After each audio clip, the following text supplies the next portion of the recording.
Hello all, this is the lecture number 3 of Haloalkane and Arene and I am Yashika. मैंने जो पिछले जो lectures थे उसके अंदर आपको हेलोएल्केन और एरीन की GMP general method preparation of alkyl halide समझाया था. Now it's time for the to seek some terms जो कि हमारे एल्काइल हैलाइड हमने बना के देखे थे. अब हमें एल्काइल हैलाइड से फर्दर कुछ केमिकल रिएक्शंस करवानी है. हमें देखना चाहते हैं कि ना एल्काइल हैलाइड को हम केमिस्ट्री के अंदर कुछ अगर मिला के डालें तो फिर आगे फर्दर कौन से केमिकल्स तैयार होते हैं. तो हम उससे एल्काइल हैलाइड से अब हम बनाना सीखेंगे कि अल्कोहल कैसे बनाएं, एल्केन कैसे बनाएं, एल्कीन कैसे बनाएं, थायोएस्टर कैसे बनाएं, थायो अल्कोहल कैसे बनाएं, ईथर कैसे बनाएं, थायो ईथर कैसे बनाएं. तो इन सब चीज़ को समझने के लिए हमें एक टर्म समझनी पड़ती है, वो होती है अबाउट दी सॉल्वेंट. ओके, अब आप सोचोगे ये इंपॉर्टेंट क्यों है, तो आगे मैं बताऊंगी. तो सबसे पहले अपन बात करते हैं सॉल्वेंट की. तो सॉल्वेंट दो टाइप के होते हैं, नॉन पोलर एंड पोलर. अपने को भी पता है कि अल्काइल हैलाइड्स एक ऐसी प्रॉपर्टी है जो वाटर में डिसॉल्व नहीं होती है, वो ऑर्गेनिक सॉल्वेंट में डिसॉल्व होती है. ओके, तो यहाँ पे अपने पास दो पोलर्स आते हैं, एक नॉन पोलर होता है, एक पोलर होता है अपने पास. अगर मैं बात करूँ अपने पास पोलर की, नॉन पोलर इंपॉर्टेंट नहीं है, अपने पास पोलर इंपॉर्टेंट होता है. पोलर का मतलब क्या होता है, और अल्काइल हैलाइड क्या होता है, पोलर होते हैं. क्यों? क्योंकि पोलर में एक क्या होता है H प्लस, एक होता है एक X माइनस. तो इसके पास क्या प्लस और माइनस है ना, इसीलिए इसको क्या बोलते हैं, ये पोलर है. अब पोलर में भी दो कंडीशंस होती है, polar protic solvent, polar aprotic solvent. अब पोलर प्रोटिक सॉल्वेंट को अपन पीपीएस कहते हैं. क्या बोलते हैं, पीपीएस. और पोलर एप्रोटिक सॉल्वेंट को अपन पीएएस कहते हैं. अब ये जो चीज समझ जाएगा ना, फिर केमिकल रिएक्शंस भी आपके ऐसे हाथ में हुएगी और आप उसे चुटकियों में कर दोगे एकदम.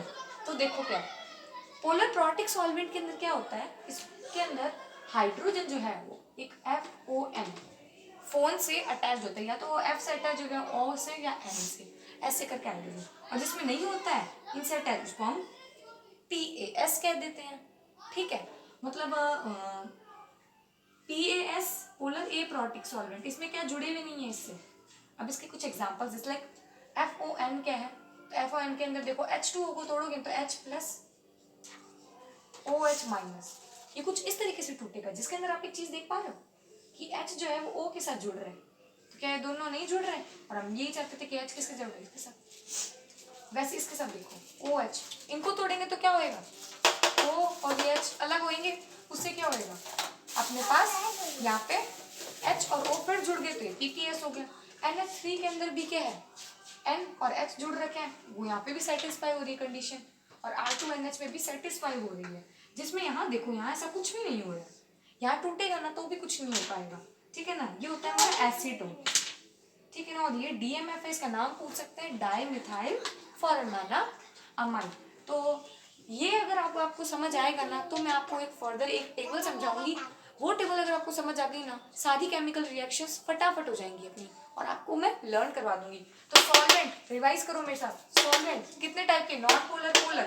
पोलर अल्काइल हैलाइड की प्रॉपर्टी है क्योंकि इसमें अपने को दो रीएजेंट्स मिलते हैं पोलर में, एक पॉजिटिव और एक नेगेटिव. ठीक है, तो EN डिफरेंस की वजह से यहाँ पे क्या हो जाती है, पोलर की एक जो है प्रॉपर्टी आ जाती है. पोलर में PPS और एक PAS. PPS किसे बोलते हैं, जिसमें हाइड्रोजन फोन के साथ अटैच्ड होता है, और पोलर एप्रोटिक जिसमें हाइड्रोजन फोन के साथ अटैच्ड नहीं हो सकता है. जैसे आप इसे तोड़ोगे आपको पता चल जाएगा कौन किससे जुड़ा हुआ है. चलते हैं आप अपनी नेक्स्ट स्लाइड पे, जिसके अंदर मैं आपको वो टेबल बताऊंगी, जिसके अंदर से हमें पता चलेगा कि कौन PPS देता है, कौन PAS देता है. ओके ओके, तो अब हम आ गए हैं अपनी नेक्स्ट स्लाइड पे, जिसके अंदर मैं बताऊंगी कि भाई मैं आपको जो वो पहले वाले जो स्लाइड के अंदर बताया कैसे सॉल्वेंट दो टाइप से रहते हैं, हमें उसी से समझ आएगा कि आगे कहानी क्या है. वो मैंने मेनली SN1 और SN2 के लिए समझाया था, आपको अभी समझ आएगा. SN1 को अपन यूनिमॉलिक्यूलर कहते हैं और SN2 को बायोमॉलिक्यूलर.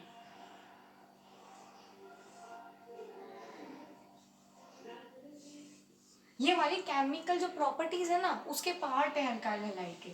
हमने अल्काइल हैलाइड को जब तक बनाया था तब तक उन्हें से क्या बोला था, general method preparation of alkyl halide. अब अल्काइल हैलाइड जबकि हम बना चुके हैं सबसे, तो अब हम केमिकल प्रॉपर्टीज पढ़ेंगे कि अल्काइल हैलाइड से वापस कैसे हम बना सकते हैं सारी चीजें. तो न्यूक्लियोफिलिक हमारे केमिकल प्रॉपर्टीज का एक ही फ्लो चार्ट मैंने रेडी किया है, जिसको हमें एकदम डिटेल में पढ़ना है, जो हम फर्दर वीडियोज में पढ़ेंगे. ओके, तो सबसे पहले बात करते हैं chemical properties of alkyl halide की, जिसके अंदर मैं बात करती हूँ एक होता है न्यूक्लियोफिलिक सब्स्टिट्यूशन रिएक्शन, जिसमें आता है SN1 और SN2। SN1 हमारे unimolecular, SN2 biomolecular. Elimination reaction क्या देती है? एल्कीन देती है हमें। ओके, मतलब एल्काइल हैलाइड के साथ हम एलिमिनेशन रिएक्शन में कुछ ऐसा कर देंगे जिससे हमें एल्कीन मिलने लगे। मेटल्स के साथ रिएक्शन करवाएंगे ना, तो मेटल के साथ रिएक्शंस बहुत तरीके से हो सकती है। वुड्स रिएक्शन करवाओगे तो उससे हमें एल्केन मिले, फिटिक रिएक्शन कराओगे तो बाइफिनाइल मिलेगा। वुड्स फिटिक रिएक्शन दोनों का मिक्सचर जो होता है, मेनली क्या होता है, वुड्स के बाद जो फिटिक आता है ना, फिटिक एरोमेटिक में आ जाता है।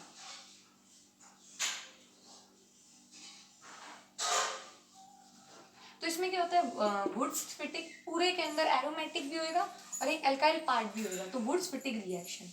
फिर मेटल्स मैग्नीशियम के साथ जब रिएक्शन कराओगे ना, तो इसके साथ हमें मिलेगा ग्रिग्नार्ड रिएजेंट,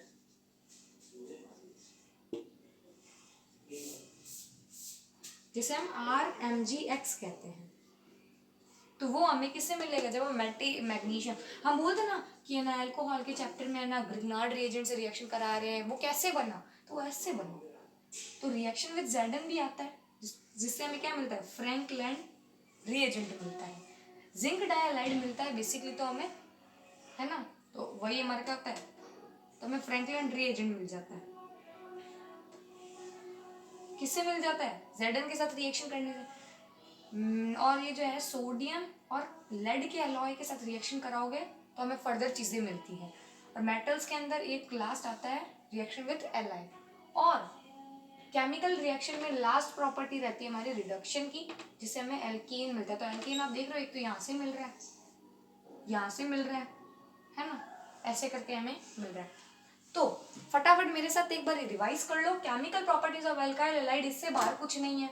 इसके बाद एक टॉपिक और आता है और वो होता है हमारे डायहैलाइड्स का, उसका एक अलग रहता है। डायहैलाइड्स में अपन एल्काइल हैलाइड के जितने भी स्ट्रक्चर्स है ना, उन पे बेसिकली अपन उस पर बात करते हैं। अभी केमिकल प्रॉपर्टीज में एल्काइल हैलाइड की बात कर रही हूँ। एल्काइल हैलाइड की केमिकल प्रॉपर्टीज रिवाइज करो फटाफट। न्यूक्लियोफिलिक सब्स्टिट्यूशन, एलिमिनेशन, मेटल्स के साथ reaction, reduction. Nucleophilic substitution reaction में SN1 और SN2, ओके। एलिमिनेशन में एल्कीन मिलेगी। मेटल्स के साथ रिएक्शन कराओगे तो क्या कौन कौन से मेटल्स के साथ क्या क्या रिएक्शंस रहती है, तो इसके पार्टीशंस हैं। Wurtz reaction, Fittig reaction, Wurtz Fittig reaction, और reaction with magnesium metal, reaction with sodium lead alloy, reaction with what, reaction with lithium. तो ये हमारी जो है बाकी की रिएक्शन रहती है। ग्रिग्नार्ड रिएजेंट हमें मैग्नीशियम मेटल के साथ जब हम एल्काइल हैलाइड को रिएक्ट कराएंगे तब हमें क्या मिलेगा? Grignard reagent. Reaction with Zn करवाओगे तो क्या मिलेगा? Frankland reagent. सोडियम और लेड का अलॉय होगा तो उससे फर्दर चीजें मिलती हैं। सोडियम विद लिथियम, तो लिथियम के साथ कुछ मिलेगा। रिडक्शन में हमें एल्केन मिलेगा, ओके। और एलिमिनेशन रिएक्शन से हमें एल्कीन मिलेगी। न्यूक्लियोफिलिक सब्स्टिट्यूशन SN1 और SN2, मेनली SN1 और SN2 ही बताते हैं कि भाई कैसे प्रोसेस रहता है। तो chemical properties of alkyl halide clear. ये अगर आपको समझ आ गया ना, आप आगे और चीजें अच्छे से कर पाओगे। तो ये तो हो गया हमारा क्या, केमिकल प्रॉपर्टीज का एक लेक्चर। तो फर्दर आज तो हम ये वीडियो इधर ही पॉज करते हैं। फर्दर वीडियोस में मैं आपको बात बताऊंगी कि कैसे हम इन सारी रिएक्शंस को अच्छे से पढ़ पाएंगे विद इन डिटेल वीडियोस। आप मुझे कमेंट में बताना अब क्या चेंजेस चाहिए आपको, और मैं फर्दर इस पर अगर वीडियो लाऊँ तो आपको और क्या चेंजेस चाहिए, क्योंकि ये मेथड इससे ज़्यादा है ना, इससे बाहर नहीं आता है, वो नहीं पूछेगा आपसे। वो ज़्यादा से ज़्यादा यही चीज़ें पूछेगा, एल्कीन बना के दिखाओ, इससे ये बनाओ, इससे वो बनाओ। ऊपर रीएजेंट के नाम देगा तो आपको रीएजेंट के नाम भी याद कराऊंगी, पर आपको पहले रिएक्शंस पता होनी चाहिए कि कैसे बनती है। पहले वाले वीडियोस में मैंने देखा था कि है ना वो बहुत सही चल रही थी, तो ये वाले भी आप मुझे बताना कमेंट्स में क्या चाहिए आगे, और इसके ऊपर हम एक डिटेल वीडियो आगे फर्दर बनाएंगे। पर अभी के लिए इतना ही, पढ़ते रहिए, बाय बाय।